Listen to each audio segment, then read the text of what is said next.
Our question for Al Bielek is to describe what you remember about those 6 weeks that you spent in 2137 and perhaps implications of that experience for our immediate future. Well, it's really what you just asked. The question was really two parts, but I will give it to you in terms of the way you asked it, the first part. What is the implication of the 6 weeks there? Detail, there's not a great deal of detail I can recall on that, other than the fact that I was in a hospital bed for 4 weeks and in the hospital itself for another 2 weeks, with Duncan in a bed adjacent to me. And this, of course, is after we jumped off the Eldridge. And the first 4 weeks basically was physically recovering from the damage which had occurred, which were, at that time, little was known about this problem, but it is known now. If you go out into space or even a hyperspace, there are all kinds of radiations out there which can be highly damaging to the body. And that's exactly what happened to us. We had no protective suits on, no protective clothing, and when we arrived in 2137, as they told us, we were in pretty bad physical shape, that we had been severely burned in our trip through hyperspace, space, or whatever the term was they used. And they had to have us recover and put us back together, as it were. There wasn't physical damage in the sense of an injury. There was damage in the sense of radiation and what the radiation did to the physiology of the body. But while there, of course, watching TV, as it was TV, and they had in this hospital room TV sets, and one for me and I guess one for Duncan. Were they a little different than the kinds of TV sets we know now in the year 2000? Very little different. They were color TVs. There were screens mounted on a swivel unit up on the ceiling, so you could control the angle at which it was down and the direction in which it was swiveled towards you, so it would be aimed straight at you. The sound could come out of the ceiling speaker or it could come from ear sets, whichever you preferred. And there was program selection. You had an automatic control for that, just like we have remotes for today. Do you recall what TV programs you watched? Mostly, I think what one would call current history for that time.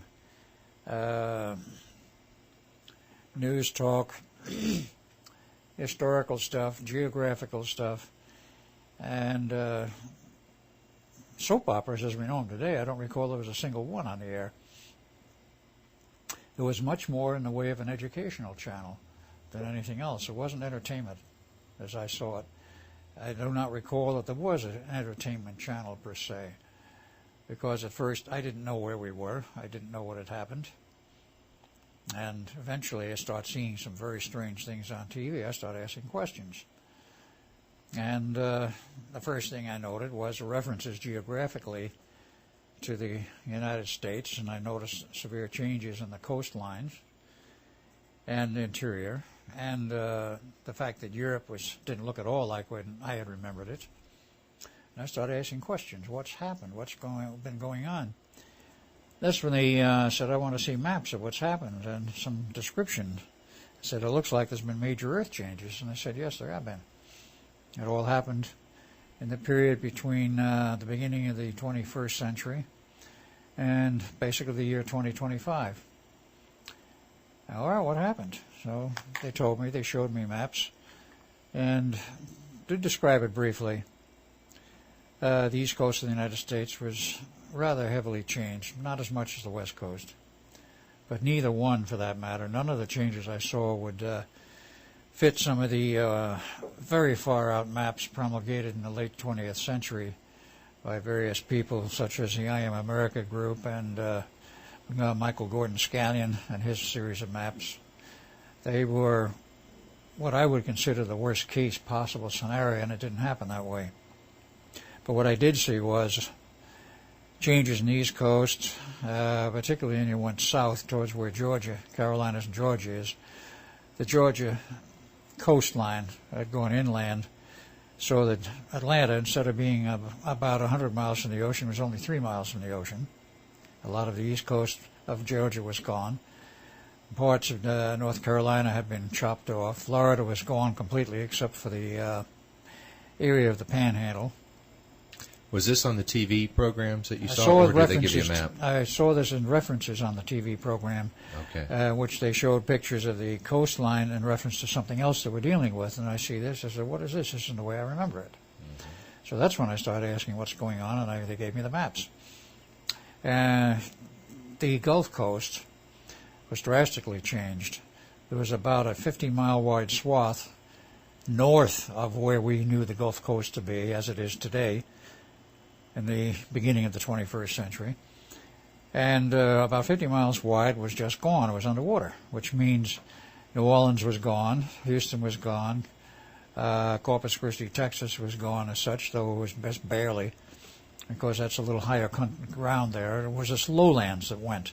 And I don't think it was geographic upheaval. It was just a case of the ocean waters have been rising, plus other changes. And the big change in the middle of the country was that the Mississippi became an inland waterway, and a rather wide one, all the way up to the Great Lakes, which then became one lake. Part of the original lakes disappeared, and other parts sank so that you had one large lake there, which joined with the St. Lawrence Seaway, which became a very large seaway.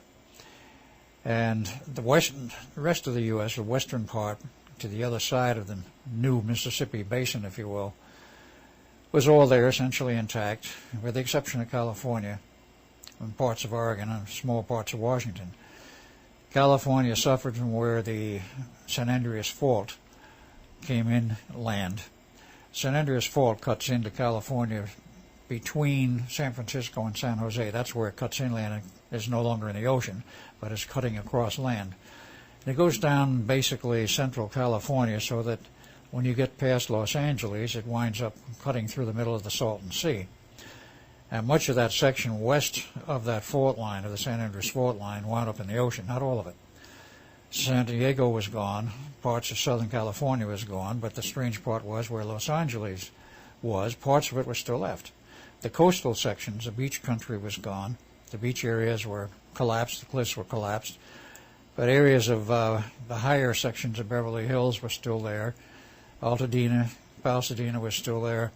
Downtown Los Angeles is still referred to as the island, because it was on a rock, and there's literally an island there, even now, though it's certainly not underwater, but it winds up being surrounded by water. So there were a lot of changes that way, and of course came with that, not just the geographical changes, but total collapse of the infrastructure of the United States. And at that time, 2137, there was no longer any reference to the United States as a nation, or to Canada as a nation. They still use the geographical outlines of the old states and the countries for reference. But at that time, the banks were heavily curtailed. Banking systems had changed drastically. Computers were very much in, if you will, and the government was very much smaller and streamlined, though what was still functioning was largely under military control. There was still, even in 2137, at least in the U.S., largely shall we say, a residual of martial law. The military was still running things. The civilian government was gone, just plain gone. Was it, as we know, this one world order? No, the one world order at that point was non-existent. Now, in between the period of, let's say now, 2000 AD and 2137, I had very little data as to what happened to the New World Order. All they told me was that the New World Order collapsed. They didn't say when or how or whether there was a world war in between or not. There was a war. But whether it was due to the New World Order instigating it in order to try and preserve their status or not was not made that clear to me. So was it still the United States military that was controlling everything for the United States area, or was it just the regional military? At that point, there's a little bit of both. It was a residual of the United States military, but it was more a regional military than strictly U.S. government military. Did you meet any of the military people? Not that I can recall this time. I don't believe I did. First of all, I never got out of the hospital until I made my famous trip to the next stop. But while I was in 2137, I never got outside the hospital. My view of 2137 was through the TV screen, and other information was brought to me at my request. So you never actually left the hospital, did you? No. You're in it, and were you right beside your brother Duncan at the same time? Basically. Plus, we got up and wandered around the hospital building after we got well. But we didn't leave the